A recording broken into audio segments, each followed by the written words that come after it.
공원에서 북을 치며 노방전도를 하고 다니셨습니다. 1958년 5월 18일 저녁 8시 서울시 서대문구 대조동 산기슭 최다실 전도사의 집 거실에서 조용기 전도사가 최다실 전도사와 그 세 자녀 성의 성수 성광을 좌우로 앉히고 예배를 시작합니다. 훗날 세계 최대 교회로 성장하는 여의도 순복음교회가 탄생하는 마침내 그날이 된 것입니다. 온갖 병자들이 성령의 능력으로 고침을 받고 악한 영들이 쫓겨나는 역사가 나타나자 멀리서 환자들이 모여들기 시작합니다. 한국전쟁이 끝나던 1953년 휴전이 되고 나서 한국 사회는 오랜 억압과 극한 가난, 병고로 시달리는 시대였습니다. 이 시대에 조용기 목사님, 당시 조용기 전사님은 삼중구원의 메시지와 예배의 새로운 의식을 통하여 부흥의 출路를 찾기 시작합니다. 이제 마침내 서대문 시대를 열어가게 되죠. 서대문 시대는 불과 3년 만인 1964년에 성도가 무려 3,000명이 되었습니다. 순복음 중앙교회가 3,000명을 넘어가면서 주일은 교회 앞 도로가 막힐 정도로 인산인해 실제 3,000명이 여러분 한번 모여보십시오. 그래서 순복음교회 그 거리는 마비가 될 정도였습니다.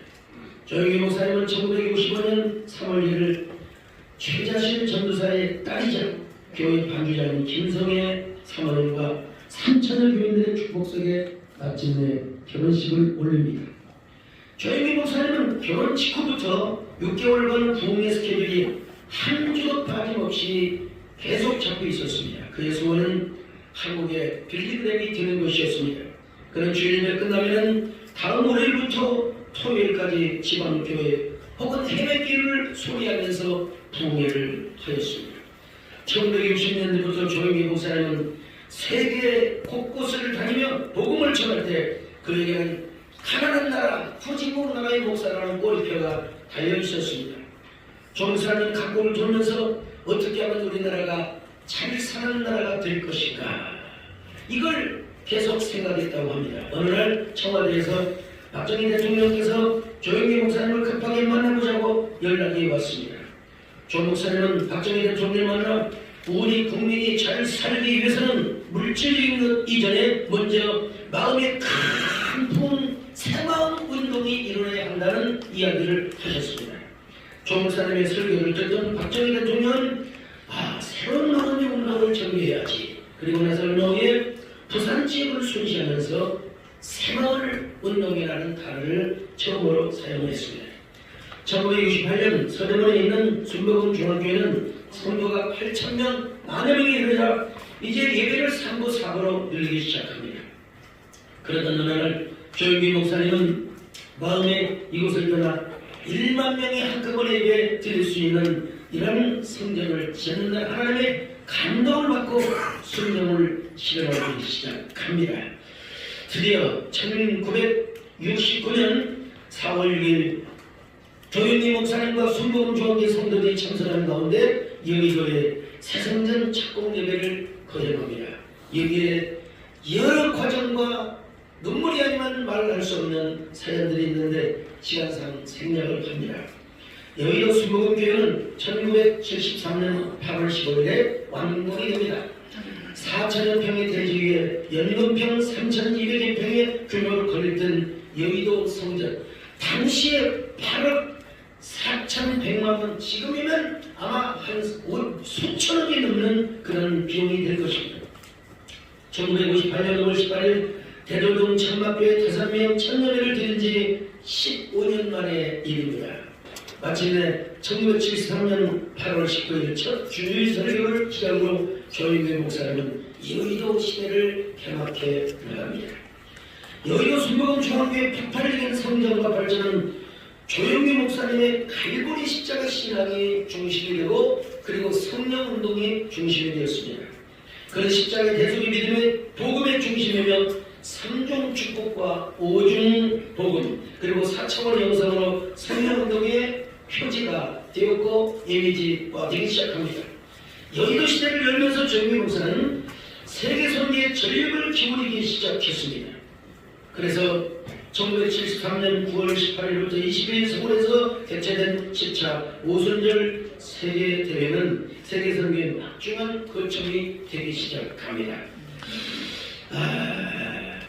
우리 조용기 목사님께서는 남미, 북미, 인도, 일본, 1천만 구령운동, 싱가포르, 민족보그마, 대성의 온 천하를 다니는 역사상 세계에 우리 대한민국을 가장 많이 알렸던 소위 요즘 말하면 K-문화, K-팝의 원조라고 할 수 있습니다. 1973년 5월 30일부터 6월 3일까지 열린 빌리그램 전도대회 열리는 120만 명이었는데 엑스포로 74 대회는 전국 각지에서 온 신자들이 여의도에서 천막을 치고 침식을 함께하였습니다. 첫날 개막 예배가 136만 명이었는데 연인원이 655만 명입니다. 우리 한국의 역사의 최고의 역사의 기록입니다. 이 중심에 누가 있었느냐? 바로 조용기 목사님과 여의도 순복음교회가 함께 하였다는 것입니다. 아쉽게도 1980년대 한국의 가장 큰 이슈는 조용기 목사님에 대한 이단 시기였습니다. 시대의 아쉬움이고 우리 젊은 후배들이 참 가슴 아프게 느끼는 대목이기도 합니다. 1970년대에 한국교회를 상징하는 교회는 영락교회였습니다. 그러다가 조용기 목사님이 1958년부터 5월 18일 대전은 전막교회를 시작한 순복음교회가 기하급수적으로 부흥을 합니다. 중립교회와 기독교회에 대한 권태감으로 그리고 또 전라도 경상도 지방에서 올라온 사람들의 그 여러가지 절망적인 마음에 희망과 성령운동을 심어주었던 조용기 목사님을 향하여 인산지대로 주일날 모여드는 것이 아니었습니까? 그러나 조용기 목사님에 대한 논쟁은 여러 시기 끝에 1983년 시작하여 94년에 내장 총칙총회에서 결론이 났습니다. 문제점이 있는 것은 사실은 그러나 이 지적을 문제점도 대처로 오순절 교파의 특수성에 관련된 것들이 많다고 하면서 이단 사이비 이러한 시비 문제를 취소하고 결론을 나게 된 것은 정말 얼마나 큰 다행이고 통합교회가 잘 결정하고 한국교회가 잘 결단한 이야기라고 저는 확신을 합니다. 그는 사회구원을 위한 성령운동도 서슴지 않았습니다.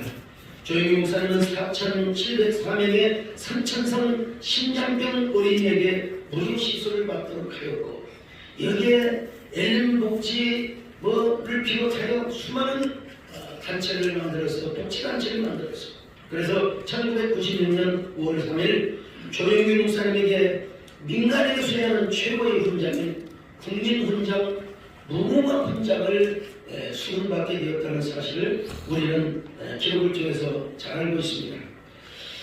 또한 조용기 목사님은 1987년이죠. 한 이단 종교단체에서 신문사를 참선해서 이단 신문을 발간한다는 소리를 듣고 얼마나 마음에 홍두깨처럼 급한 마음으로 그리고 성령의 감동을 받습니다. 국민일보를 창건하라. 조 목사님께서는 하나님의 말씀에 순종하여 1988년 12월 10일 사랑, 진실, 인간을 사고로 하는 국민일보를 창단합니다. 세계 개신교 역사상 최초의 기독 일간지이자 천만 기독교인을 대변하는 신문으로서 매석한 미디어 선교의 새 장을 열게 됩니다. 이 일은 조용기 목사님이 아니면 그 어느 누구도 시도할 수조차도 없었던 일입니다. 구피프를 비롯해서 많은 내용들이 원고에 있습니다.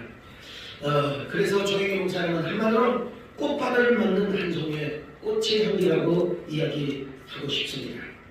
조용기 목사님께서는 2020년 7월 19일에 세계 마지막 설교를 하십니다. 그리고 7월 20일 그의 집무실에서 뇌출혈이 일어났습니다. 세바란스로 큰피 옮겨서 수술을 받고 서울대학교 병원에서 1년 2개월 동안 병상 생활을 하시다가 2021년 9월 14일 오전 7시 13분 금세기 위대한 희망의 전도자, 꿈의 전도자, 성령의 사도 귀한 조용기 목사님은 86세를 일기로 해서 하나님의 품에 안겼습니다. 저는 당시 한교총 대표회장으로서 장례위원장을 맡아서 한국교회 장로로 장례를 모셨던 기억이 납니다. 지금도 고 조영희 목사님 장례위원장으로서 조문서를 지켰던 순간순간들이 찬상으로 남아 있습니다. 그 순간의 슬픔, 먹먹함, 악연한 감정이 제 마음의 공간을 떠나지 않고 있습니다. 수위를 읽으신 조 목사님 마지막 모습을 보았을 때 가슴은 텅 비지 않을 수 없었습니다. 저는 조 목사님의 오른손을 붙잡고 목사님 수많은 병자를 고치고 안진배기까지 일으키셨던 분이신데 다시 일어났을 수는 없으신가요? 분명히 조 목사님은 영원히 결별하셨습니다. 마지막 타고나는 모습은 더 또렷한 잔상으로 남아있었으니 이런 걸 가리켜서 그야말로 환영 아닌 환영, 현실과 상상 사이의 메타포스 현상이 아니지 않을까 이런 생각을 해봅니다. 저는 지금도 조영기 목사님을 생각할 때마다 김춘수의 꽃이라는 시가 떠오릅니다. 내가 그의 이름을 불러주기 전에는 그는 다만 하나의 몸짓에 불과하지 않았다. 내가 그의 이름을 불러주었을 때 그는 나에게로 와서 꽃이 되었다. 여러분, 부산 피난민 판자촌에서 폐병에 걸려 양재기의 간절함의 죽음을 기다렸던 한 소년이 찾아와서 너의 이름을 꽃이라고 불러주었을 때 그는 목회기간 65년 동안 세계 어느 누구도 따라올 수 없는 위대한 불멸의 족적을 남기셨습니다. 국내 교회 개척 520개, 지구 120바퀴, 해외교회 1194개, 해외 선교사 파송 673명, 지성전 15개, 무려 심령수술 4104명. 이거는 보통 꽃 얘기가 아니라 사막을 온통 꽃밭으로 만드는 한 사람의 위대한 꽃의 이야기입니다. 저는 조영기 목사님 천국 반성님 밑에도 꽃잎을 쳐도 향기는 지지 않습니다 라는 시를 제가 낭독한 적이 있습니다. 그 향기는 강을 건너고 사막을 지나 붉은 고원의 언덕에 이르기까지 넉넉하다고 확신합니다. 이제 조영기 목사님의 사역을 살펴봤다면 두 번째는 큰 바위 얼굴 조영기 목사님, 저뿐만 아니라 우리 세대의 대부분의 목회자를 꿈꾸는 신학생들은 큰 바위 얼굴은 바로 조영기 목사님이라고 생각합니다. 저는 신학교에서 소통을 가거나 또 바울의 집에서 선교 훈련을 받을 때 제 장기자랑 조영기 목사님의 성대 묘사를 한 것이었습니다.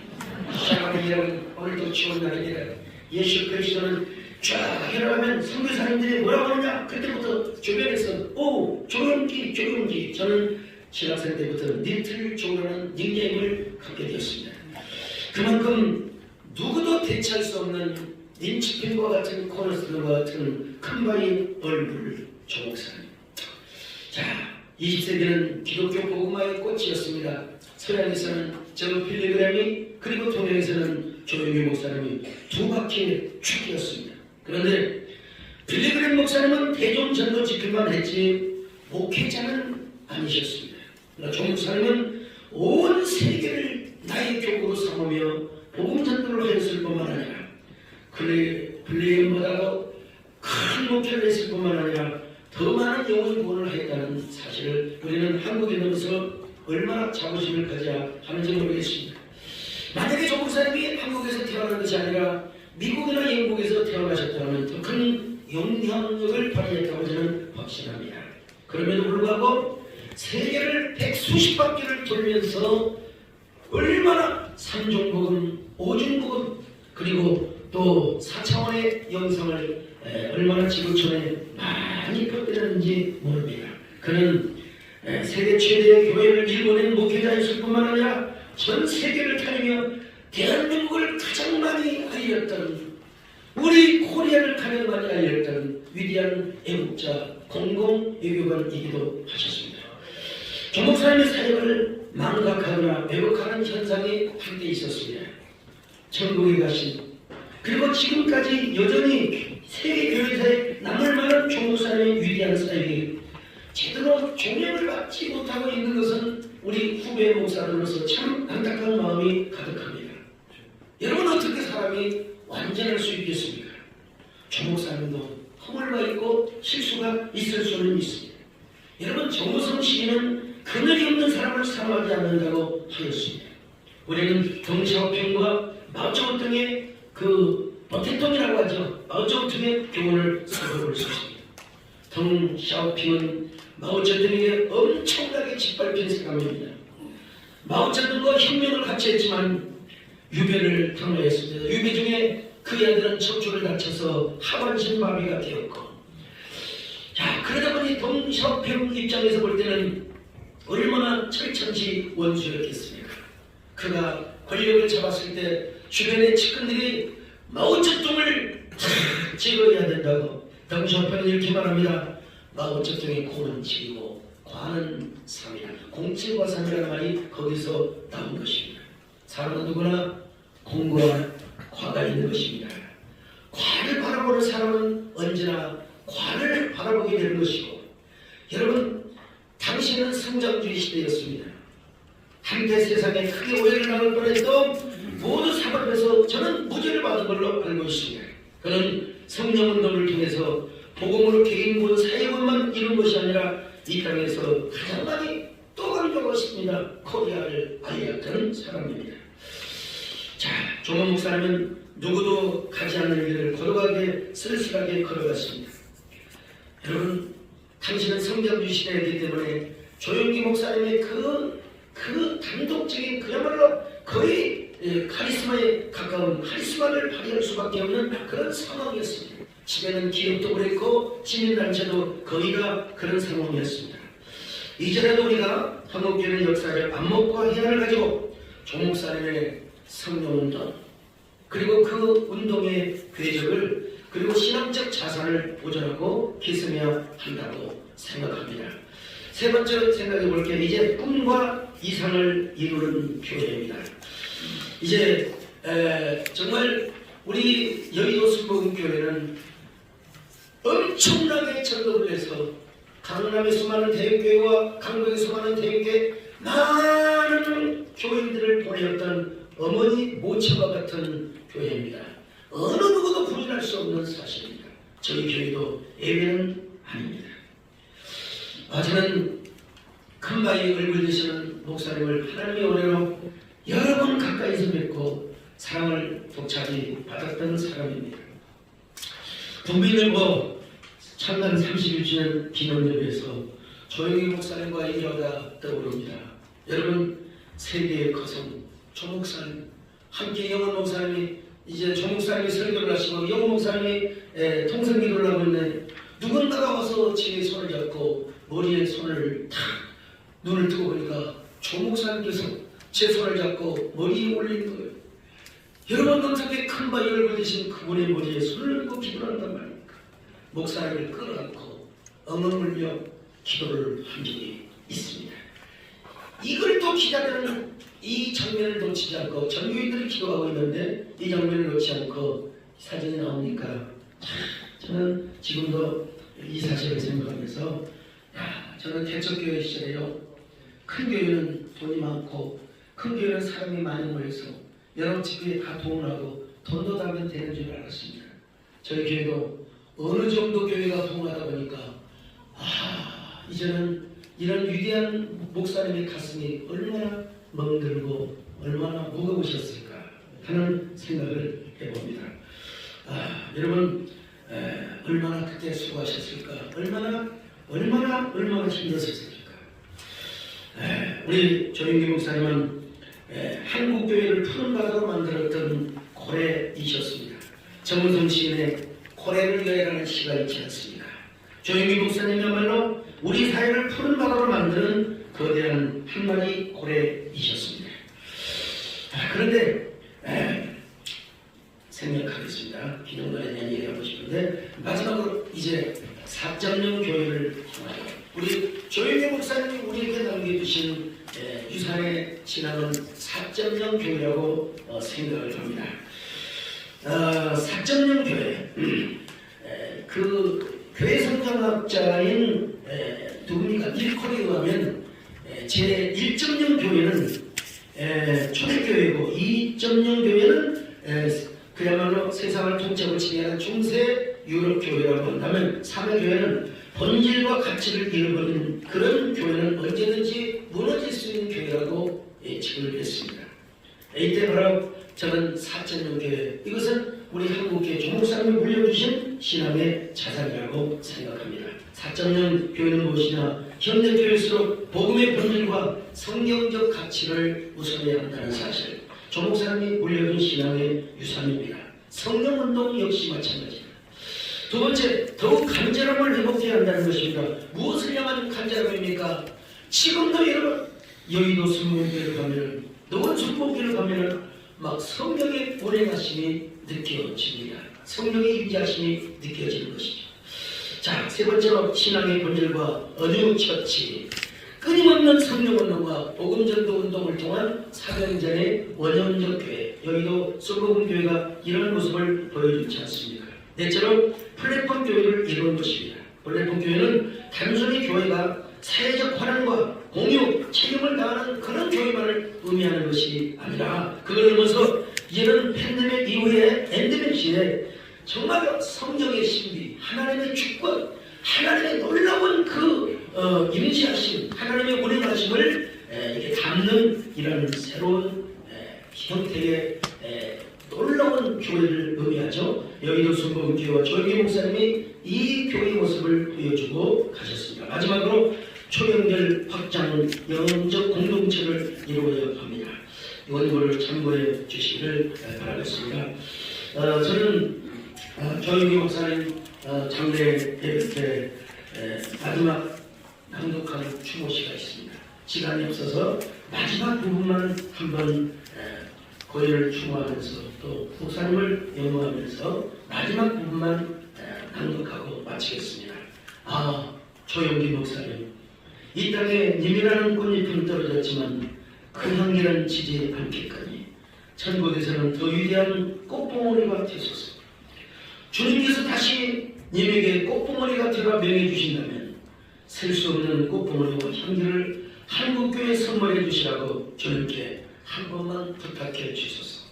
먼저 가신 사모님과 천국에서 만나셔서 끝없이 이용훈 목사님과 여의도 순복음교회, 아니 한국교회 사랑과 화해와 부흥의 봄이 오도록 탄원하여 주소서. 저에게 맡긴 시간이 25분이었는데 좀 넘는지 모르겠습니다. 양해해 주시길 바라고, 여러분 고맙습니다. 감사합니다.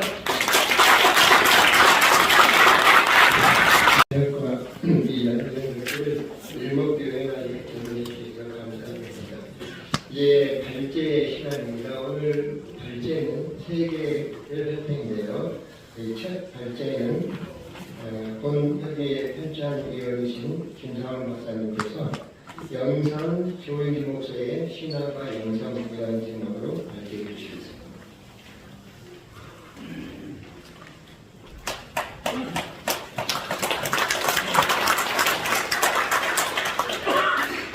반갑습니다. 저는 조영기 목사님의 제자 중에 감사하고 있습니다. 오늘 이 자리에 정말 귀하신 목사님들, 우리 주의 귀하신 종들과 함께, 또 제가 평소에 존경하는 성석 목사님과 함께 우리 영상 조영기 목사님의 신앙과 영성에 대해서 참 발견하게 된 것을 감사하게 생각합니다.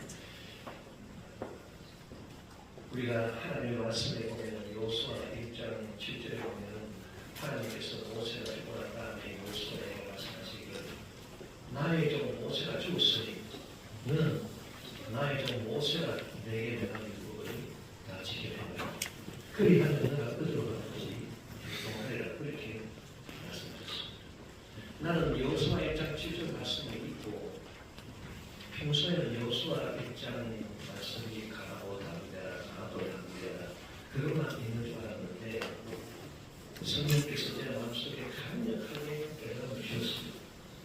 왜 하나님께서 요수아에게 모세가 죽었으니 요수아에는 내가 너에게 명한 율법을 다 지켜라 그렇게 말씀하지 않으시고 나의 종 모세가 죽었지만 하는 그러나 내 종 모세가 여호수아 너에게 명한 율법을 다 지켜 행하라. 그렇게 말씀을 드리겠습니다. 그리고 여호수아서에 보면은 여호수아는 하나님이 자기한테 명한 율법을 다 지켜 행했다 그렇게 말을 하지 않습니다. 여호수아는 하나님이 모세에게 명하셨고 모세가 자기에게 명한 것을 다 지켜 행하였더라. 이것이야말로 우리 교회사에서 볼 수 있는 그런 전통이라고 생각하는 것입니다.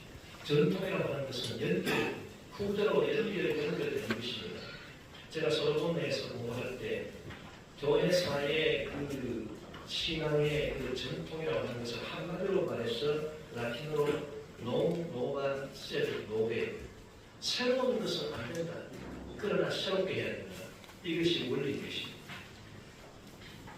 하나님께서는 이 세상을 보시고 이 세상에 필요할 때마다 새로운 전통을 세우셨습니다. 중세 때는 가톨릭 전통이었지만 그러나 16세기에 들어와서 하나님 보시고 이 세상에 개혁주의가 필요합니다. 그래서 16세기에 위대한 주의종 깔멘, 장 깔멘을 세워서 지금도 장로교를 이루고 있습니다. 그래서 장로교는 장 깔멘의 신학을 받아들이고 그걸 새롭게 할 뿐이지 그 장로교 신학 외에 새로운 것을 도입할 수가 없습니다. 또 하나님께서 일찍이 마틴 루터, 장 깔멘보다 앞서서 마틴 루터를 세워서 지금도 루터교가 존재하고 있지 않습니까? 또 장 웨슬레를 세워서 지금도 감리교가 존재하고 있습니다. 그건 뭐냐면 다 그 각 교파마다 각 교파 전통에 따라서 새로운 것을 만든다. 그러나 새롭게 하는 것입니다. 그래서 루터는 루터주의 외에 다른 것을 받아들이지 않고 그러나 루터주의를 새롭게 하고 장로교는 장로교 외에 다른 것을 받아들이지 않지만 장로교를 새롭게 하고 감리교는 감리교 웨슬레주의 외에 다른 새 것을 받아들이지 않지만 그러나 감리교 그 세상을 새롭게 하고 그렇게 해야 교회가 발전하고 기독교 역사가 발전하는 것입니다. 마찬가지로 하나님께서 이 세상을 보시고 20세기에 들어와서 성령운동이 그 무엇보다도 필요하다라고 하는 것을 하나님은 생각하시고 조영기 목사님을 세워서 오순절에 가장 위대한 부흥의 선구주자가 되게 하신 것입니다. 그렇기 때문에 우리는 조영기 목사님의 제자로서 우리가 해야 될 것은 조영기 목사님이 말씀했던 삼중축복, 오중복음, 사차원의 영성 그 외에 다른 세 것은 우리에게 필요하지 않습니다. 그러나 오늘날 우리에게 필요한 것은 우리가 삼중축복, 오중복음, 사차원의 영성을 어떻게 새롭게 해서 계속 발전시켜 나가야 될 것입니다. 여기에 달려있다고 생각하는 것입니다. 우리가 성경에 보면 또 엘리야와 엘리사의 관계가 나오는데 엘리사는 끝까지 엘리야를 따라갔습니다. 길가에서 내려가고 도단에서 여리고에서 요단을 건너기까지 했습니다. 요단을 건너 따라가는 것은 죽은 이후까지 따라간다는 영적 의미가 있는 것입니다. 요단을 건너고 난 다음에 엘리야가 하늘로 올라가는데 엘리야의 몸에서 겉옷이 떨어졌습니다. 엘리사는 그 겉옷을 주워가지고 자기의 겉옷을 뿔로 찢었습니다. 그것은 뭐냐면 자기 군대는 없다. 나는 엘리야 스승님의 군대를 가지고 계속 주의 일을 할 것이다. 그 의미입니다. 그리고 요단강을 건너오면서 요단강을 이리저리 치면서 엘리야가 성천했으니 이제 엘리사의 하나님 나의 하나님 어디 계십니까? 그것이 아니고 엘리야의 하나님 당신은 어디 계십니까? 그러니까 요단강이 쩍쩍 갈라지고 기적이 일어난 것입니다.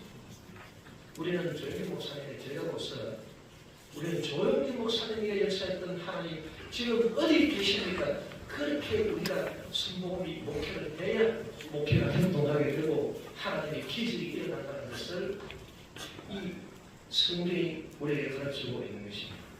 이런 의미에서 오늘 우리 영상 조영기 목사님의 신앙과 영성, 삼중축복, 오중복, 사차원의 영성을 우리가 평범하게 성경 공부 차원에서 얘기하는 정도를 벗어나서 신학적으로 정립하고 이것을 우리가 연구하고 발전시켜 나가는 것은 주님 오시는 그날까지 우리 기독교 교회의 역사에 있어서 아주 절실히 필요한 것이다. 그렇게 저는 생각하는 것입니다. 먼저 제가 말씀드리고 싶은 것은 우리가 그 무엇이든지 신학을 세우려고 할 때 중요한 방법은 현상학적이고 행성학적이라는 것입니다. 인식론적인 방법이 아닙니다. 인식론과 현상학이 어떻게 다르냐? 설명하기 참 어렵지만 간단하게 쉽게 말씀드리면 인식론이라고 하는 것은 요소를 따로따로 하나하나씩 보는 것입니다. 그러나 현상학은 하나하나 보지 않습니다. 전체로 엮어서 봅니다. 우리가 성복음의 삼중축복, 조영기 목사님 말씀했던 삼중축복을 우리가 올바르게 해석하려면 영혼이 잘 되는 복, 범사가 잘 되는 복, 몸이 강건해지는 복, 이 세 가지를 따로따로 놓고 인식론적으로 보면 안 됩니다. 그래서 뭐 영혼이 잘 되는 복, 이런 복이다. 범사가 잘 되는 복, 이런 복이다. 뭐 몸이 강건한 복, 이런 복이다. 그런 식으로 얘기해서 안 되고 이 세 가지를 통으로 전체적으로 현상적으로 봐야 되는데 이 세 가지 복 가운데 가장 중심적인 복이 영혼이 잘 되는 복이십니다. 그래서 영혼이 잘된 같이 범사가 잘 되고 강건하기를 내가 강구합니다. 그래서 영혼이 잘 되는 복이 어떤 복이고 이 복이 어떻게 범사에 잘 되는 복에도 영향을 주고 그 다음에 몸이 강건하게 되는 복에도 영향을 주느냐 이 연결 고리를 파악을 해야 삼중축복이 올바르게 파악이 신학적으로 될 것이다. 그렇게 생각하는 것입니다. 그래서 이 삼중축복은 무엇보다도 영혼이 잘 되고 영혼이 잘 된다고 하는 것은 하나님과의 관계가 잘 된다.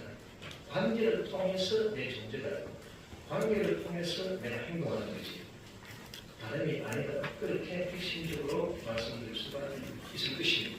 오중보험도 마찬가지입니다. 오중보험도 인식론적으로 오중보험을 연구한다면 뭐 중생의 보험, 그 다음에 성령 충만의 보험, 그 다음에 신비의 보험, 그 다음에 축복의 보험, 그 다음에 재림의 보험 이런 걸 하나하나 띄어가지고서 중생의 보험은 이런 것이고 뭐 성령 충만의 보험은 이런 것이고 그 다음에 신유의 보험은 이런 것이고 재림의 보험은 이런 것이고 그렇게 할 것입니다. 그러나 그렇게 해서는 안 되는 것입니다. 가장 이 5가지 복음 가운데 핵심적인 복이 성령 충만의 복음인 것입니다. 그래서 성령 충만의 복음을 중심으로 해서 우리가 중생의 복음도 살피고 성령 충만의 복음이 중생에 어떻게 영향을 미칩니다.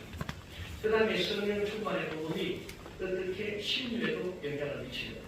어떻게 축복에도 영향을 미치느냐. 어떻게 재림에도 영향을 미치느냐. 이렇게 모든 것을 연결시켜서 전체적으로 파악할 수 있어야 오중복음이 제대로 파악이 되는 것입니다. 많은 사람들이 오중복음을 이렇게 파악하지 않기 때문에 오중복음은 성결교, 사등복음, 중생, 성결, 신유, 재림 여기다가 그냥 하나 축복의 복음을 더하는 것이 지나지 않는다. 그렇게 말하는데 그것은 아주 부족한 이해라고 생각을 하는 것입니다. 왜냐하면 성결교의 그 성결 복음, 거기는 능력이 들어가지 않습니다. 그러나 우리 성복음에서 말하는 오중복음의 성령 충만의 복음은 성결도 들어가지만 그러나 성령 충만 받아서 능력을 발휘한다는 능력도 들어가 있는 것입니다. 번유리의 편찬위원이신 박명수 목사님께서 조영기 목사의 해방인 한국사회와 기독교 역사를 질문으로 발표해 주시겠습니다.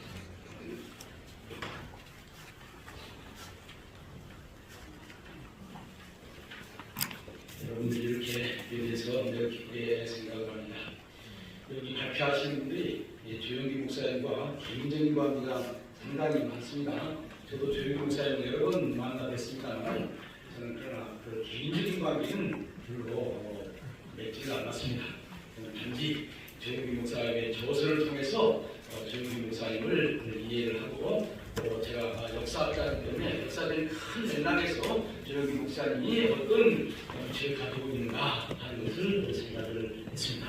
그런데 때때로는요, 안에서 보는 사람보다 바깥에서 보는 사람이 더 잘 볼 수가 있습니다. 이런 점에서 제 얘기는 앞에서 얘기해 주신 분들과 같은 내용이면서도 다른 측면에서 얘기하는 그런 내용들이 있을 것입니다. 가장 중요한 변화가 무엇일까요? 한국교회는 장로교와 감리교가 주도해서 이끌어나가는 교회입니다. 해방 이후에 두 가지 새로운 교파가 등장을 했습니다. 그다음에 침례교회와 순복음교회가 등장을 했습니다. 그런데 제가 생각할 때는 해방 이후 한국교회 지역에 있어서 가장 큰 변화는 순복음교회 등장이라고 생각을 합니다.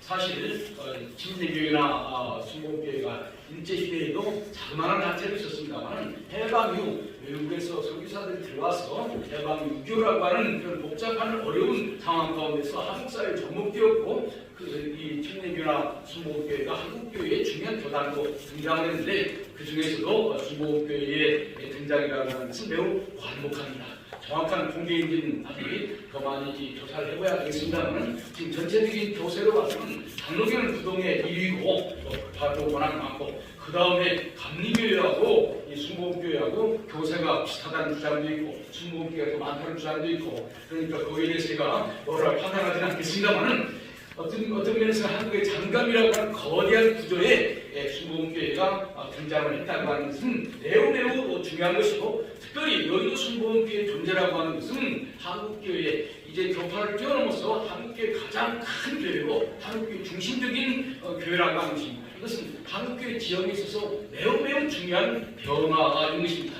그러니까 한마디로 정리해서 말한다면 해방 후 한국교회의 그 지역의 변화는 오순절 운동의 등장이다 이렇게 말할 수가 있는 것입니다. 그러면 이 오순절 운동의 등장은 누가 주도했느냐? 여러분들이 잘 아시는 대로 조영기 목사님이 주도를 했고 그 조영기 목사님의 업적에 대해서 오늘 같이 생각을 해보는 것입니다. 그러면 조영기 목사님의 그 생애를 꿰뚫고 있는 가장 중요한 핵심이 뭐냐? 여러 가지 말할 수 있을 거예요. 교리적으로 말할 수 있을 거예요. 그러나 제가 생각할 때는요, 조영기 목사님의 생애를 꿰뚫고 있는 가장 중요한 핵심은 지금 여기서라고 하는 것입니다.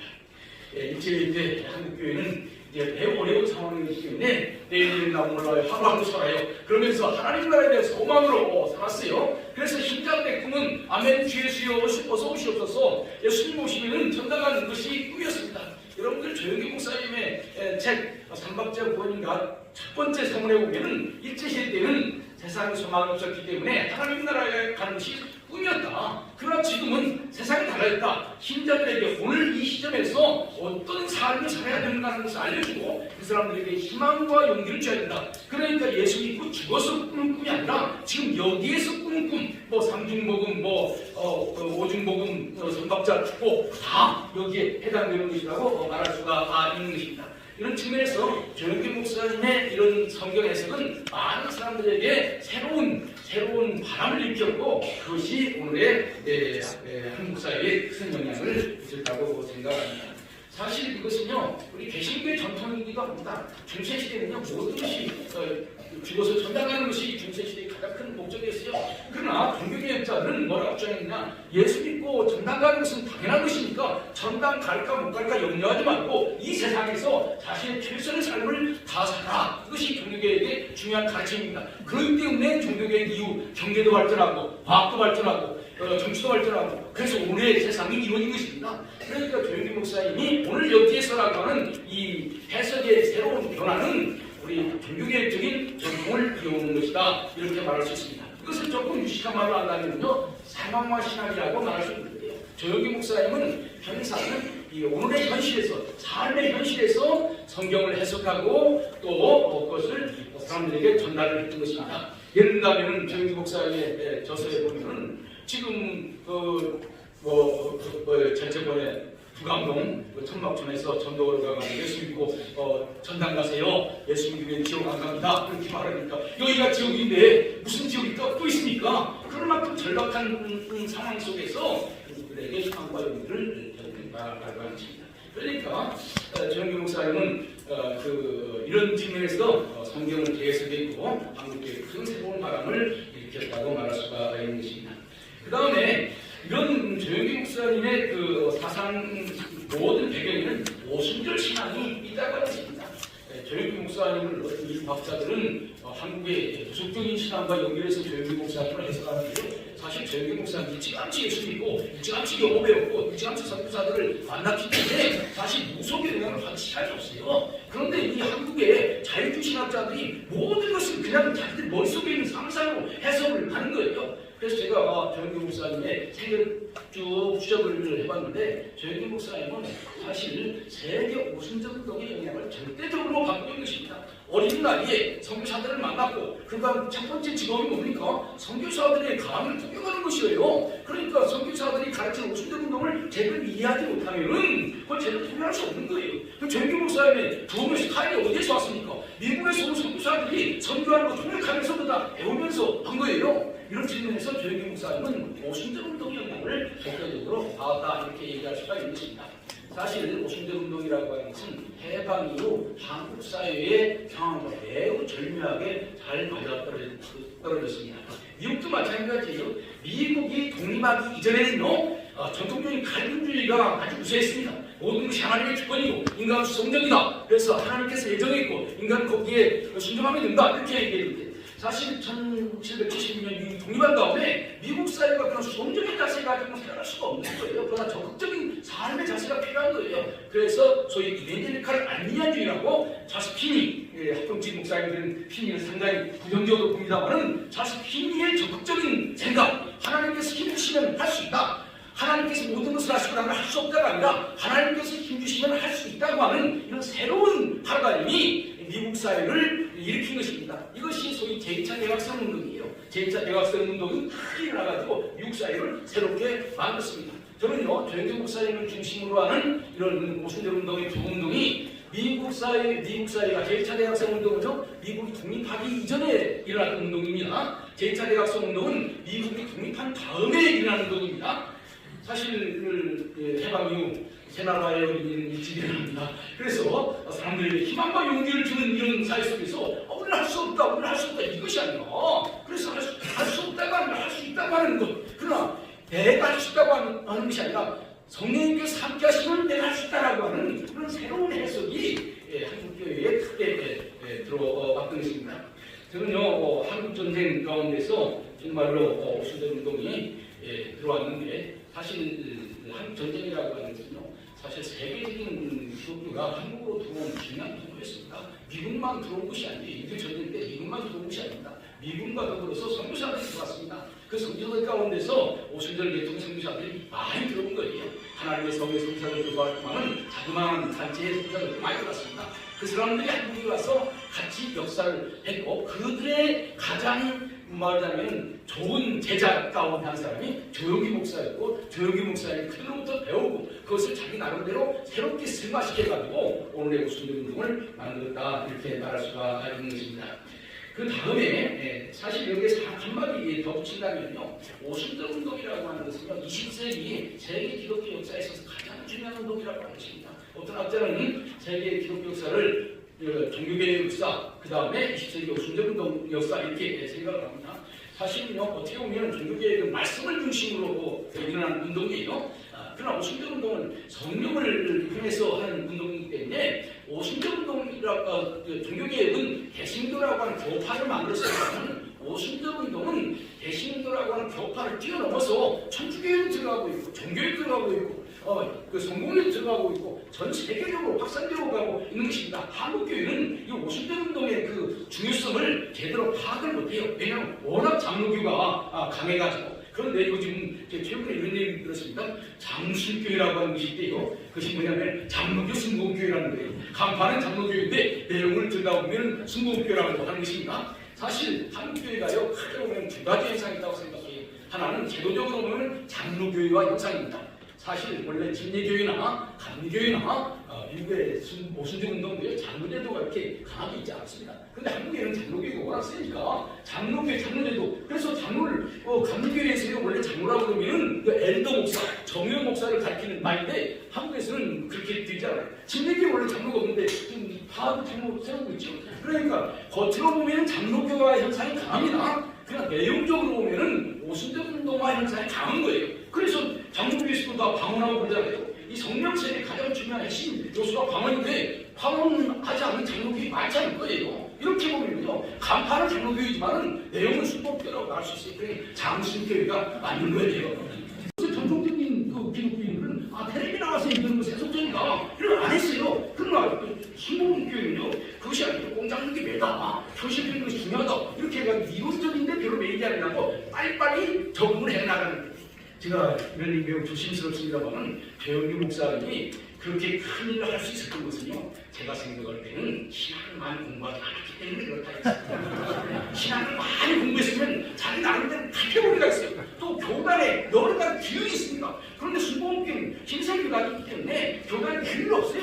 그리고 가서 미국에서 목회하다가 보면은 배우는 족족 가서 이거 적응할 수 있는 거예요. 매우 중요한 것입니다.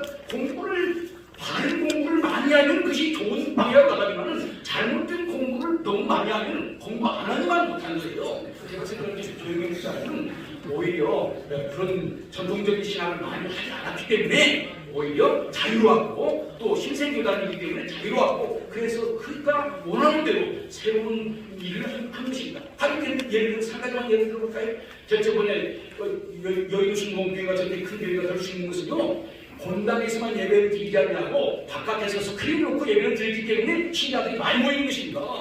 그거 무시할 수 없는 거예요. 그 다음 1부, 2부, 3부 이런 거 했기 때문에 많이 모이는 거예요. 그런데요 그렇게 스크린 가지고 예배 드릴 때 장로교에서 스크린 놓고 예배 드리는 것이 성서적이냐 아니냐 이거 가지고 많이 논쟁을 했어요. 저희 부모사는 그 논쟁을 거 없는 거예요. 아니 텔레비 보고 눈물 흘리는데 드라마 보고 눈물 흘리는데 아니 내 소리 듣고 텔레비 그 스크린 놓고 은혜 받는데 그거 뭐 따지게 뭐냐 시기적으로 역사를 안 하면 좋은 거지. 여러분 이런 점에서 너무 신학적 하면서 따지다 보면은 이미 다른 사람들에 의해서 치워당하고 말이지. 그리고 이 매체를 잘 활용하는 그 하이라이트는 뭐냐면요 결국 국민일보를 만든 것입니다. 사실 국민일보를 만들기 전까지는요 여의도 순복음교회가 한국교회 중심이라고 말할 수가 없어요. 국민일보를 만들어 보니까 한국교회 모든 목사님들이 국민일보를 통해서 자기의 존재를 나타내려고 해도 그 국민일보의 존재가 여의도 순복음교회를 한국교회 중심에 놨다 이런 점에서 조영기 목사님이 이 매체를 잘 활용했다 이렇게 얘기할 수가 있는 것입니다. 여섯 번째는 조영기 목사님 세계화 시대에 정말 귀한 역할을 했다고 하는 것입니다. 여러분들 조영기 목사님의 세계화를 가장 도움한 것이 뭐냐면요 고신들 선교사들입니다.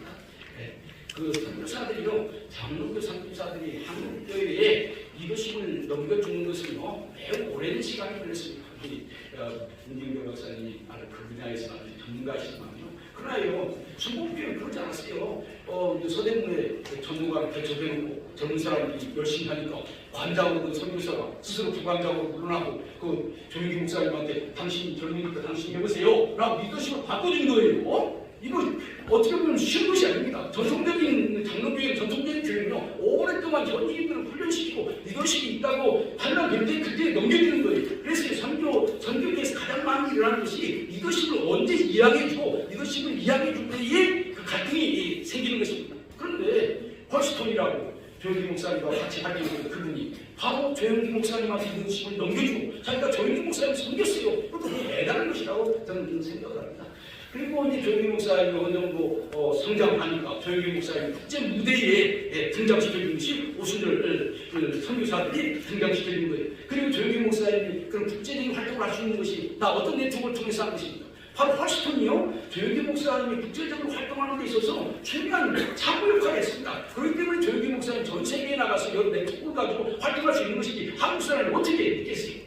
이런 점에서 조영기 목사님은 오순절이라고 하는 네트워크를 통해서 전 세계를 운행했고 또 한 가지 더 중요한 것은 한국교회가 성장하니까 교회 성장을 바라는 많은 사람들이 한국교회를 모델로 해서 배우기로 하는 거예요. 그래서 CGI 처치 그로스 인터내셔널 거기를 통해서 전 세계 사람들이 왔고 또 그 다음에 그 데이비드 조 이벤리컬 미션이라고 해서 조영기 선교재단을 통해서 전 세계로 나눈 거죠. 두 가지가 있는 것입니다. 하나는 세계 사람들을 한국으로 불러와서 여의도 순복음교회의 성장을 가르치는 것이고 또 하나는 조영기 목사님이 전 세계로 나가서 곳곳에 빌리그레인과 같은 그런 전도집회를 하는 거죠. 그런데 빌리그레인과 조영기 목사님의 기회는 다릅니다.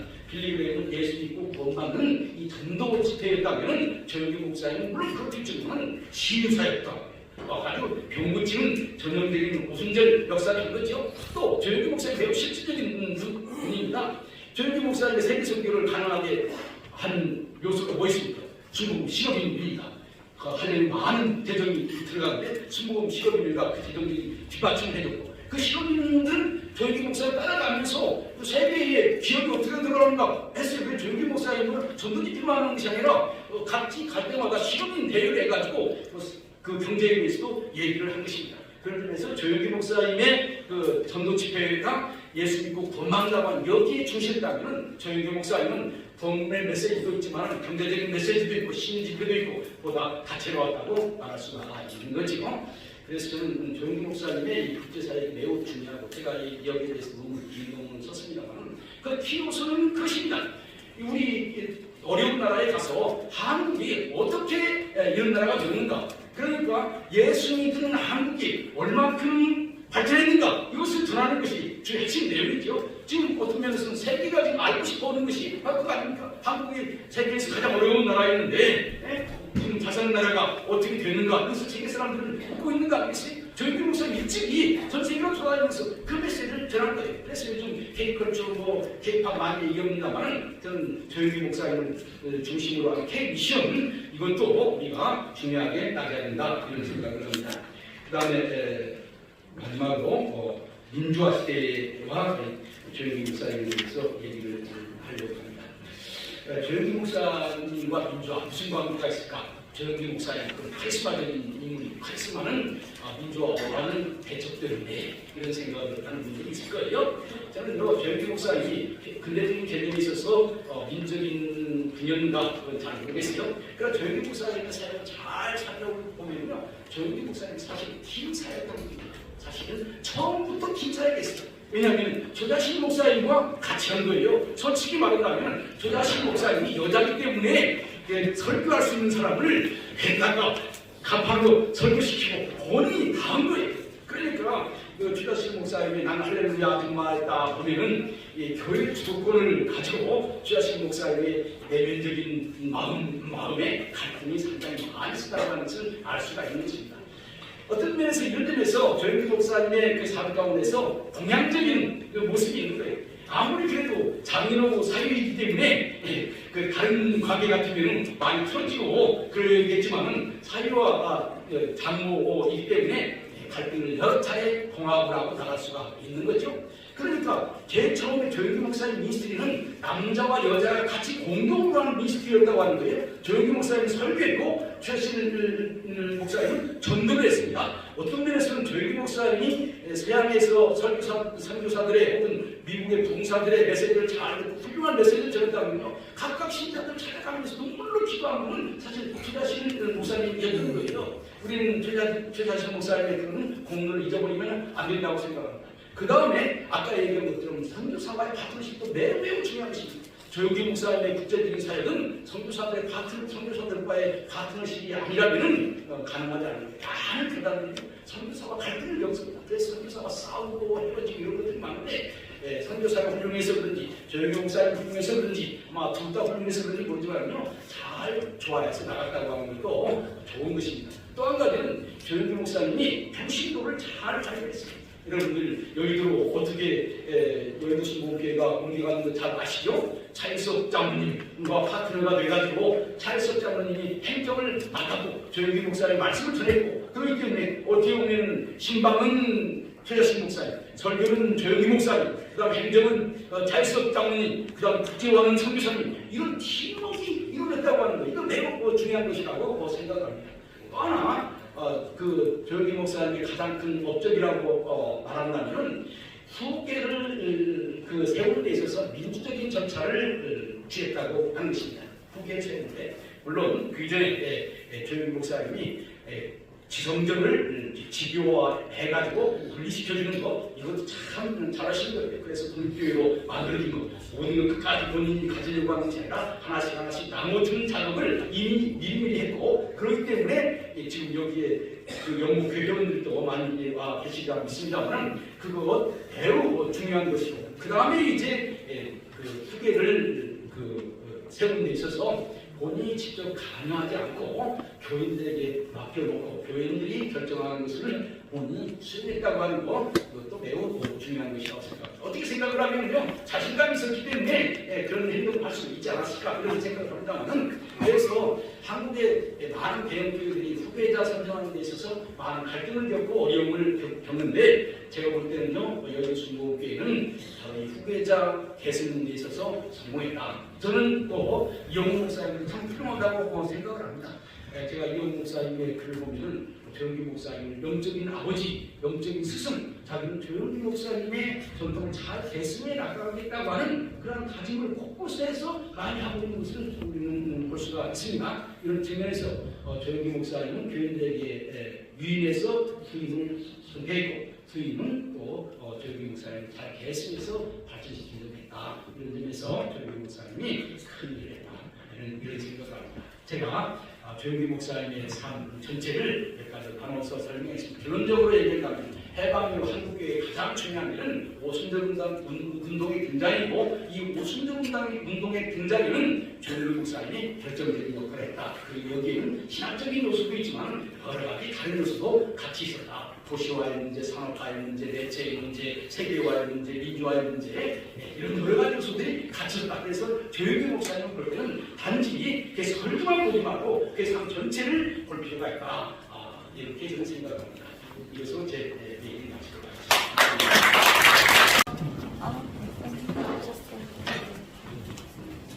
100년 전에 1924년 9월 24일 생각에서 조선예술교 연합 공회가 차별되었습니다.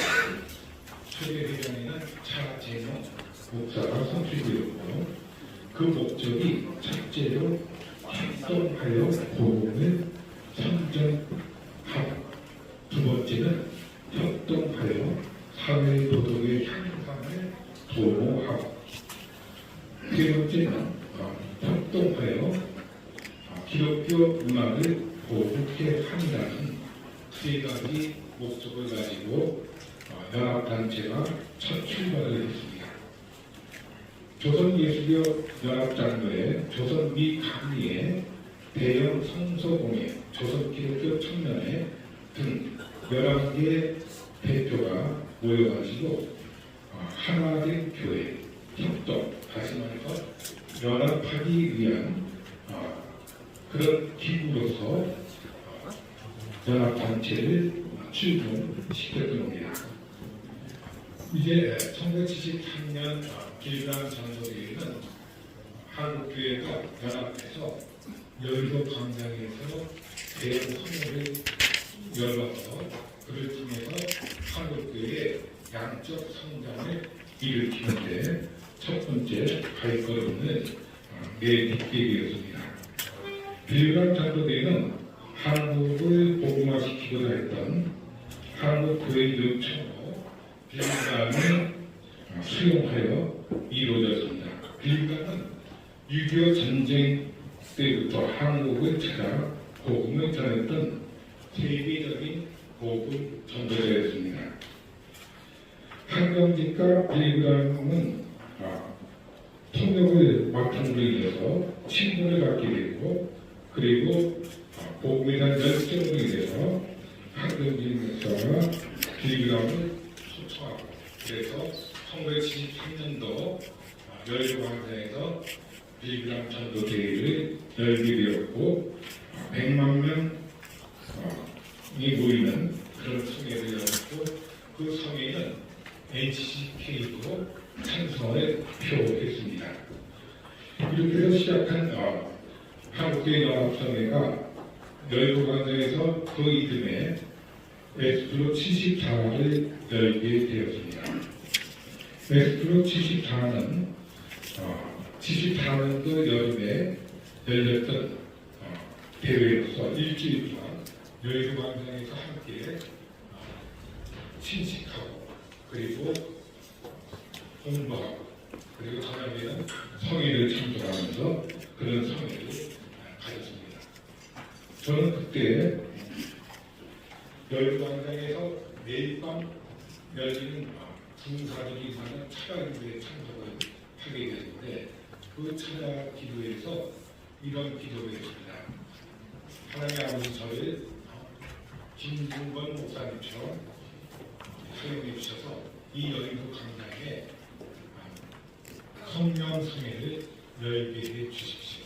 그리고 그 성령성회는 한 번만 모여서 끝나는 것이 아니라 단회적으로 끝나는 것이 아니라 5대 6대주로 성령 행전을 일으키는 성회가 되게 하려고 그렇게 강구했습니다. 제 나이에 그 당시에 22살이었습니다. 22살짜리 애송이의 기도를 하나님은 잊지 않고 키워주시다가 19년이 지난 후에 세계 송신 클럽을 창립하게 하시고 세계 송신 클럽이 열도광장에서 92세기 성령화 대성회를 열게 했습니다. 저는 한국의 연합성회를 계속해서 참여하면서 77민족보험화대성회, 그리고 8경세계 보험화대성회, 84 한국기독교 성교 100주년 대회까지 보면서 그 대회에 많은 사람들이 몰려들 때에 처음에는 거의 다 버스를 타고 대중교통을 이용해서 참여를 했습니다. 그리고 버스가 여의도까지 노선이 없는 버스가 대부분이었기 때문에 마포대교나 영등포 대교에서 내려가지고 도보로 걸어서 30분, 1시간에 걸려서 여의도 광장으로 몰려들고 그리고 거기서 기도하고 은혜를 받고 이런 성회가 계속 되었습니다. 그런데 1988년에 올림픽을 앞두고 세계보험화 대전회가 열렸는데 그 대회가 참가는 한 70만 명 그 정도 모였는데 닷새 동안 열려서 마지막 날이 되니까 한 10만 명도 안 돼요. 점점 줄어들었어요. 그래가지고 그 대회를 주관했던 신영민 사람이 그런 말이에요. 한국인들이 특히 크리스천들도 경제적으로 부유해지다 보니까 아스팔트 위에서 무릎을 꿇고 기도하지 않는 시대가 되어서 앞으로는 여의도 광장에서 대형 성회를 열 수 없을 거다. 그렇지만 세계성신클럽은 1989년에 3월 27일에 창립한 40대 서장파 목회자와 전사들이 중심이 된 이 단체에서는 여의도 광장 참여를 열 것을 개최할 것을 결의했습니다. 그리고 첫 번째 세계성신클럽 창립 예비와 더불어 그리고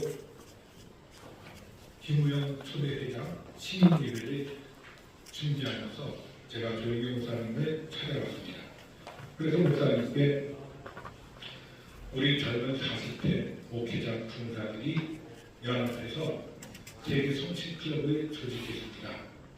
이 조직은 한국교회 성령운동의 영맥을 잇는 조영기 목사님과 부운동의 간판이 되는 신영기 목사님 두 분을 고문으로 모시고 그리고 연합해서 1990년대 성령운동을 일으키기 위해서 시작했습니다. 이 창립 예배와 그리고 초대회장 취임식에 설교를 해주십시오. 그랬더니 목사님이 저에게 물어봅니다. 왜 성신클럽이라고 했나? 그래서 제가 감리교 목사님들이 창립 발기인들의 가운데 많았습니다. 김국동 목사를 비롯해서 그리고 손학훈 목사 등등 감리교 목사들이 많다 보니까 감리교 목사님들이 홀리클럽을 번따서 성신클럽으로 하자는 의견을 내세웠습니다. 그랬더니 조 목사님이 감리교의 홀리클럽과 성신클럽은 다르다는데 성신클럽은 홀리 스피리트 클럽이라고 합니다. 그리고 이 홀리 스피리트 클럽이라고 해야지 정확하게 영어를 그렇게 사용해야 된다고 말씀하신 거예요.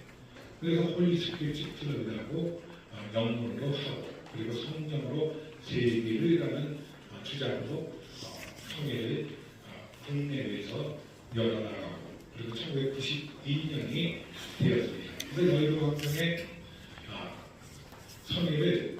1992년 8월 15일과 16일 양일에 맞춰서 성회를 하게 되었는데 조일교 목사님이 그때부터 그 전에 열두관장 성회 주강사로 쓰시긴 했지만 조직을 대표하는 일은 하지 않았는데 세계 성령화 대성회 성령운동이고 그러다 보니 조 목사님이 총재가 되시고 신영규 목사님이 대표 대장이 되었습니다.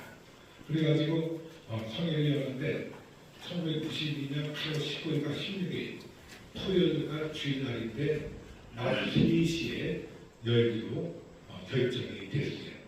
낮 3시에 열다 보니까 얼마나 그 시간대가 한낮에 찌는 듯한 태양의 더위 때문에 장시간 3시간, 4시간 이렇게 사람들이 그곳에 앉아 있기가 어려운 사정이 있어요. 그래서 조일교 목사님의 중심으로 해서 우리 시객님들이 모여가지고 여러 가지 의견을 제시하는 가운데 만약에 8월 15일 낮에 그곳에 한 더위에 찌는 듯한 태양이 내릴지에는 그곳에서는 소방수에 의해서 소방관들이 살수차로 물을 뿌리게 하고 이렇게 해서 하면 어떻겠습니까? 했더니 조 목사님이 부름기둥과 불기둥으로 인도하신 하나님이 이번 부의성에도 부름기둥과 불기둥으로 인도하시도록 기도하자 이렇게 말씀하셔서 저희들이 저희 문정동 본부에서 손잡고 합심해서 기도했습니다.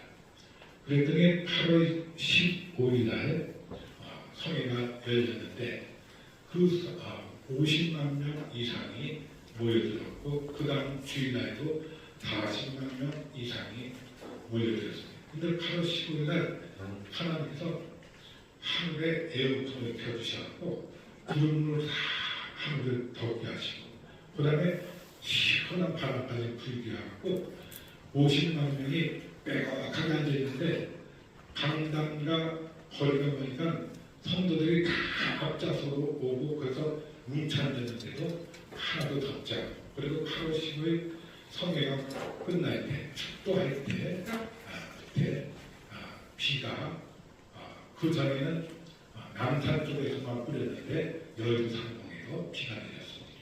그리고 16일 날 역시 40만 명 이상이 모여서 연이은 100만 명이 모이는 성회를 개최할 수 있었습니다. 그리고 그 다음에 93년도 아프리카 성령화 대성회를 열게 되었습니다.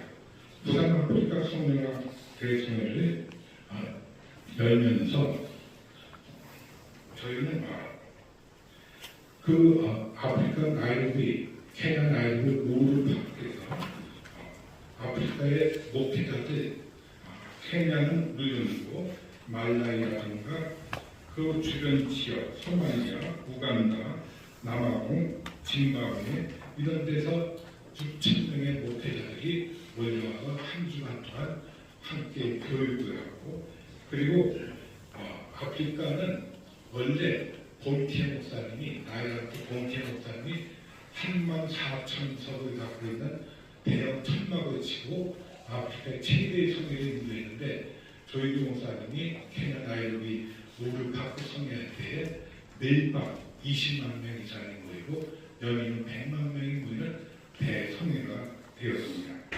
거기에 참여하는 사람들은 도저히 뭉칠 수 없는 종족과 부족이 모였고 50여 개의 부족과 종족이 모였고 당별도 도저히 하나 될 수 없는 사람들이 다 한꺼번에 한 자리에 모여서 기도하고 케네 대통령 단위에도 밑에서 참석해서 연 성회에 연인 참석을 하게 됩니다. 아프리카 성회가 그렇게 될 수 있었던 것은 성령 운동을 하는 조일교 목사님이 주 강사였기 때문에 성령으로 아프리카가 하나 되고 연합해서 그런 대형 성회가 이루어지게 되었던 겁니다. 그리고 그 다음에 미즈, 뉴욕, 퀸즈 칼리지 코딩 센터 성회라든가 이런 세계 성신 클럽, 세계 성령론 중앙예배가 기획하고 주관하는 성회 조일 목사님께서 30년 이상 이렇게 함께 사역해 주셨습니다.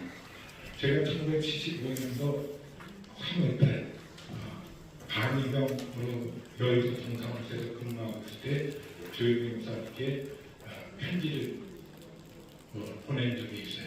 그래서 그 조 목사님께 면담을 신청했더니 허락이 돼서 찾아뵙게 됐는데 제가 조 목사님께 중국 대륙 선교연구회를 조직하고 거기에 공문을 맡아달라고 부탁을 했었거든요. 그때 조 목사님이 자네가 대단한 일을 하고자 하는데 자네 같은 문명이 이 일을 할 때 누가 참가하겠나. 그리고 이런 일들은 내가 해도 사람들이 이름만 걸어놓지 돈은 안 내요. 그러니 자네는 더 훗날 크게 그런 일들을 해보도록 하게 하면서 하시는 말씀이 세계를 마음에 품고 하라. 무엇을 하든지 세계를 마음에 품고 하라. 이렇게 말씀해 주셨습니다. 그로부터 저는 세계 성령 운동을 5대양 6대주에서 미국이든 호주든 그리고 아프리카든 유럽이든 일본이든 대만이든 전 세계를 다니며 성령 운동을 전개한 바 있습니다. 우리 종사님이 소천하신 후에 CBS 토론에 저를 패널로 초청해서 녹화를 하게 되었습니다. 거기서 사회자가 마지막으로 직구준 질문을 하나 하겠다고 했습니다. 조금 직구준 질문을 하겠는데 조일교 목사가 한국교회 후배 목회자들에게 남기 과제가 있다면 어떤 일이 있을까요? 라고 질문했어요. 저는 클로징 멘트를 하면서 조일교 목사가 목회하던 시대는 복음의 현재적 의미가 필요했던 시기였고 그러다 보니 의도치 않게 물량적 성장주의를 낳았습니다. 그러나 지금의 후배 목회자들은 복음의 현재성으로 인한 부유함을 누리는 것을 넘어서 가진 것을 덜어내고 피워내서 가진 것을 찾아가는 발걸음이 되어야 하겠습니다. 라고 클로징 멘트를 했습니다. 우리 조영기 목사님께서 50년 목회 사역을 은퇴하면서 사랑과 행복 나눔 재단을 설치하고 수많은 봉사기관을 만들어서 이웃을 섬기고 살아가고 실천하는 일을 행하셨습니다. 저는 여의도 순동교회와 우리 한국교회는 앞으로도 조영기 목사님이 남기신 뜻을 계승하여 성령의 능력으로 섬김과 나눔을 실천하는 사도 행정적인 교회가 되어야 하겠다는 생각합니다. 조영기 목사님은 85년 7개월의 서사를 통해서 한국교회는 큰 집을 짓는 건축가였습니다. 진정으로 가치 있는 삶은 항상 높은 공공성을 갖기 마련입니다. 조영기 목사가 걸었던 발자취는 현재의 영향을 미치고 이로 인해서 미래를 만들어가는 영속되는 시간의 흐름 속에서 한국교회는 만세만석의 한국교회를 계속해서 건축하고 증축하고 보수하고 일으켜 가야 할 겁니다. 한국교회는 무엇보다도 성령으로 하나 되어 있습니다. 다른 것은 어려워도 성령으로 하나 되고 하나로 연합하여 한국교회를 세워나가는 우리 이번 여기에 참여한 목회자들과 성원이들 그리고 한국교회 구성원이 되어지기를 지원하고 저의 발제를 마치겠습니다. 이시의 세계에 대한 평점을 해주시는 걸로 하겠습니다.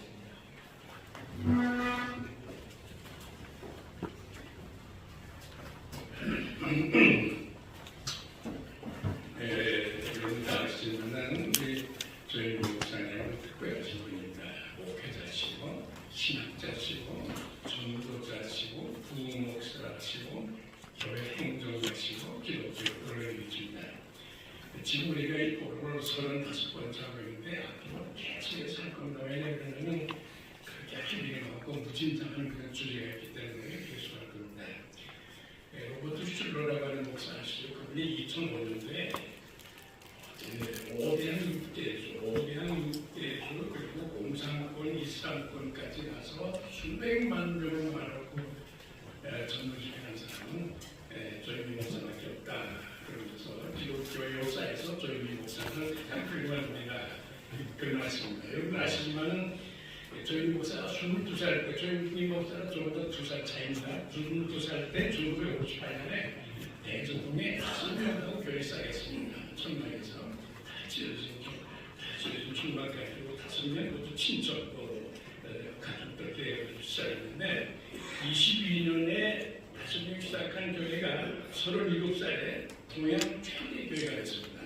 35살 때 최대 교회가 되고 44살 때 1980년에 100만 명을 넘어서 세계 최대 교회가 됐습니다.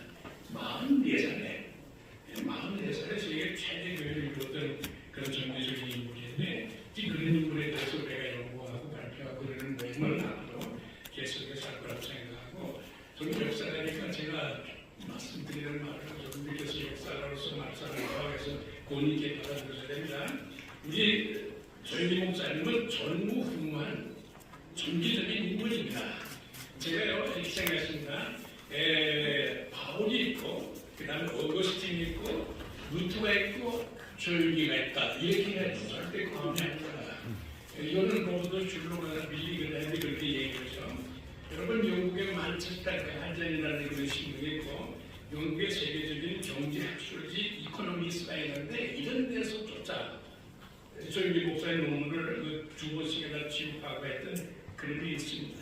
그래서 보면은 조용히 목사는 현대에서 기독교 개혁뿐만 아니라 전 세계 근대사에서 엄청난 위치를 차지하는 인물이다 라고 하는 것을 알 수가 있습니다.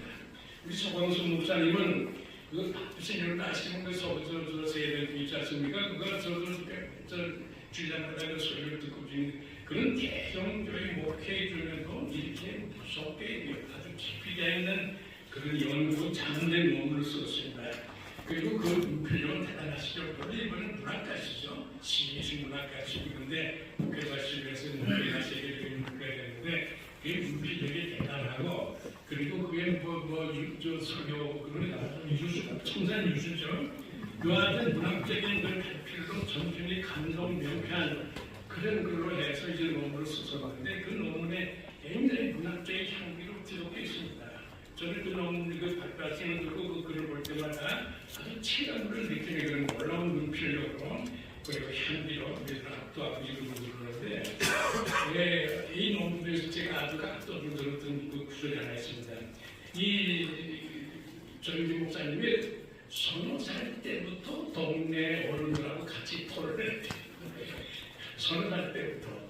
그만큼 영통했다 그리고 국민학 이란이 들어갔을 적에는 동네 그 뭐인가 그 공동묘지가 있는데 그 공동묘지 지날 적에 국민학 이란의 학생이 몸줘가지고 생각했대요. 인생은 어디서 와서 그렇게 들어가는 그런 말을 썼는데 이렇게 할 정도로 굉장히 똑똑하고 총명해진 그런 인물이다라고 하는 것을 썼는데 아까 말씀드렸습니다만은 그의 소설 방법은 아주 간묘하고 독특하고 그리고 신앙과 세상을 이렇게 관통하는 그런 유기적인 연계로 현상과 시간 독특한 문법을 가지고 있습니다. 그러면 이 서광수 목사님의 그 문법은요, 물론 문학을 하셨기 때문에 그런 것도 시를 쓰셨기 때문에 모르겠지만은 우리들한테 아주 살같이 닿는 그런 문필로다가 압도적인 그런 문필로 독서하면서 감동을 주는 글을 썼습니다. 그리고 그분의 논문 가운데 아주 가장 인상적인 부분은 앞으로 세계가 작정동 시대가 없는 거예요. 여러분들 우리나라가 세계의 역사의 마지막 시대를 결정한다라고 하는 그런 말은 1930년에 남구역 박사가 신학론단, 신학진학의 평양신학진학에 쓴 일이 있습니다. 그런데 이 송웅산 목사님도 마찬가지로 초대교회가 있고 중세교회가 있고 근현대교회가 있는데 작정동 시대 마지막 시대가 오는데 그때는 한국이 구분한다. 세계를 한국이 구분한다. 가슴이 그런 말씀 아닙니까? 이렇게 해서 세계사의 현장, 세계사의 현장에 한국이라고 하는 그런 맨ifesto가 쌓여있는 그런 문포로다가 이런 쓰어서 우리에게 많은 감동을 줬습니다. 감사합니다.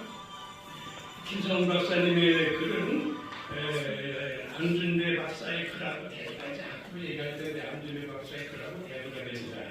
아주 굉장히 고도의 학술 논문입니다. 시정일관 말끔한 논리로 그리고 체계적으로 고도의 학술 논문을 가지고서 시정하고 있는데 그 논문은 그 말씀한 거하고 다릅니다. 말씀 그렇게 우리한테 쉽게 알았겠지만 그 자체는 적장된 그런 교리적인 학술 논문이고 그리고 시와 시각적인 해석을 하고 있어서 우리가 형이상학적인 그런 철학적인 신학적인 그런 용법이라든가 그런 단어에 대한 생각을 하지 않고서는 그의 논문을 이해할 수 없을 정도로 엄청난 깊이를 가지고 있는 그런 논문입니다. 쉽게 말하면 조영기 목사에 대한 신학적인 해석으로서는 다시 한번 고도의 명석하고도 설득력 있는 변증 논문을 쓰었다 하는 의미에서 조 목사에 대한 신학적인 그런 사고로서 취급하고 있는 가장 아름답고 그리고 설득력 있는 논문을 쓰었다 이렇게 할 수 있습니다. 박명수 박사의 글은 이분들 박명수 박사는 굉장히 열정적인 그런 사람이죠. 그 강연이죠. 근데 제가 그분의 그 글을 보면서 참 인상적이었던 것은 한국교회를 두 전통을 봤습니다. 한경진 목사로 상징되는 한국 정통의 주교교회가 수북교회입니다.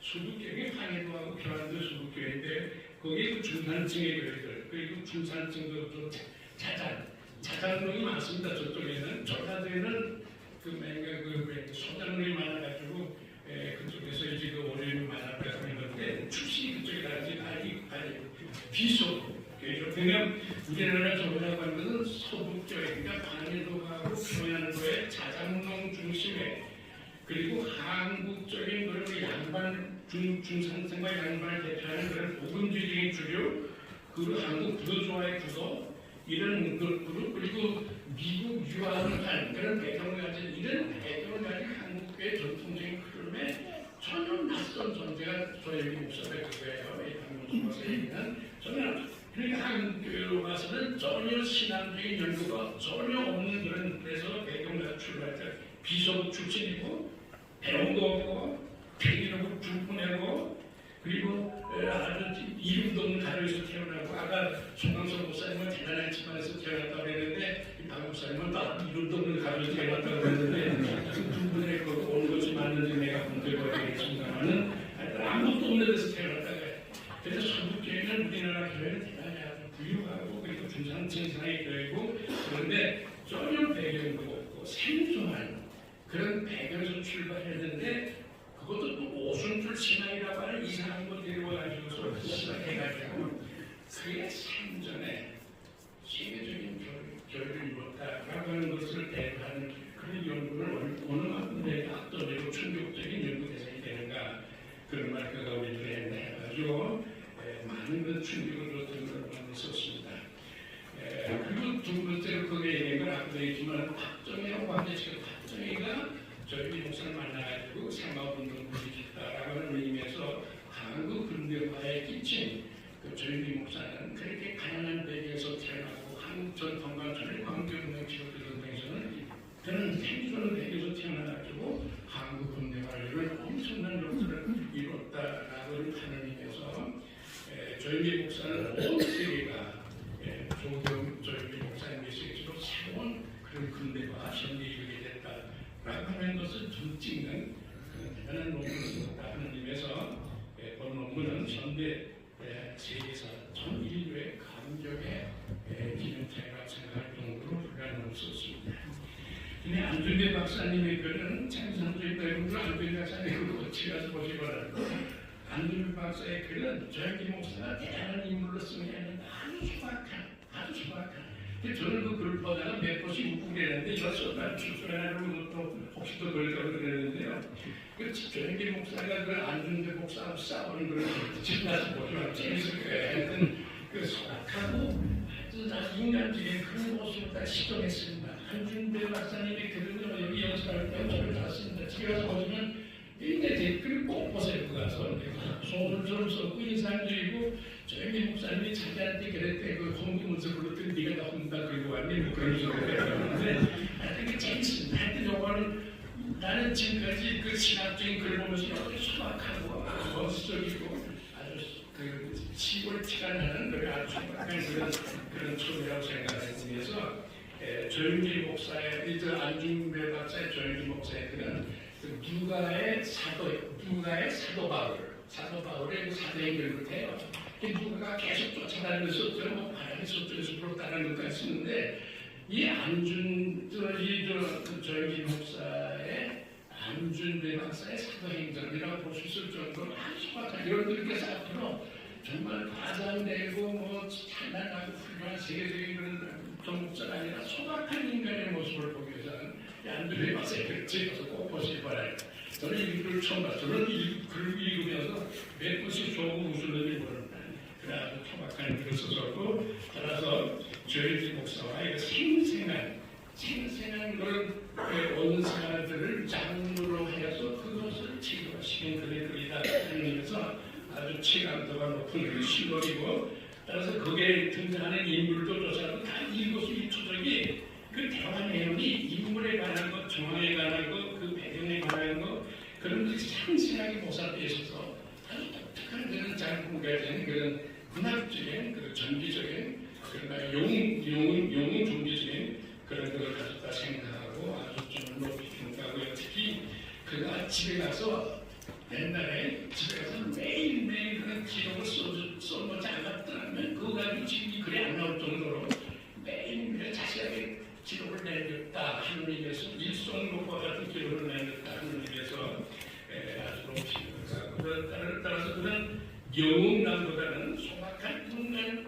모습을 가진 조영기 목사의 전기를 썼다는 것은 높이 평가한다 큰 일입니다. 조영기 목사에 대해서는 앞으로 계속해서 요구할 겁니다. 왜냐하면 지금까지 38일 동안 보도했는데도 아직도 하고 있었으니까 앞으로 계속할 거고 또 그에게 남겨져 있는 그런 깊은 관계는 하면 할수록 더욱더 근거가 될 수 있다고 생각해서 더 많은 요구가 필요하다고 생각합니다. 박사님은 그걸 다 아실 텐데 연세대학교 신학과에서 오랫동안 가르치셨습니다.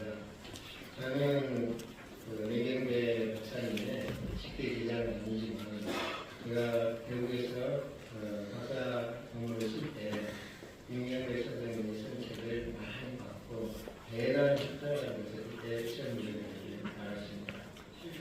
오늘 사실 저희 생각하면 주계할 때부터 현재까지 정말 감동을 하고 다양한 주제를 이렇게 탁월하게 정리해 주신 이민우 목사님께 감사드립니다.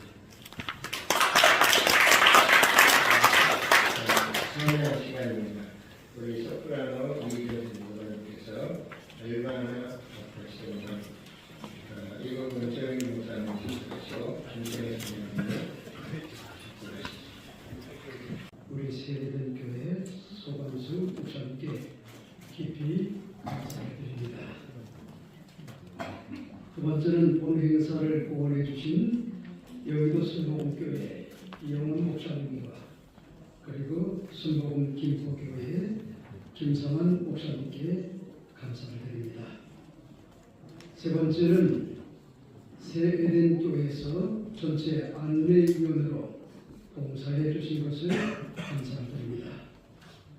네 번째는 행사를 마치고 나가실 때 2층 네오테로 식권과 새 에덴교회 여의도 순복음교회에서 준비한 저서와 용차를 교환해 주시기 바랍니다.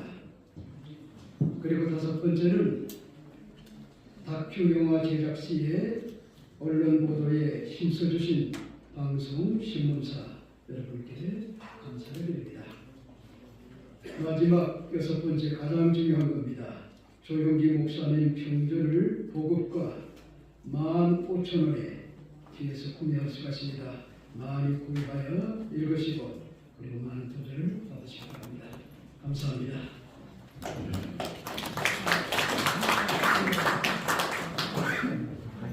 네, 이제 마지막 순서로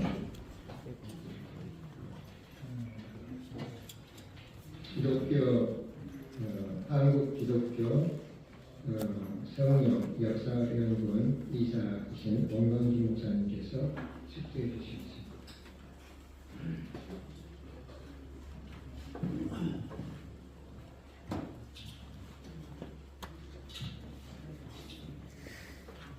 기도하시겠습니다.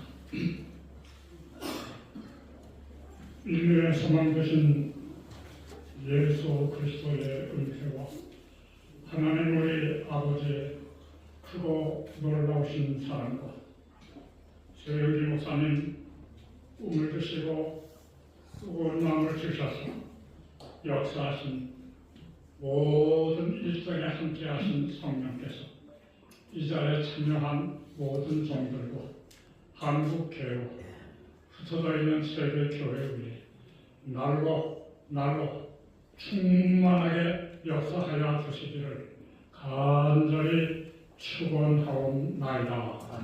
아멘.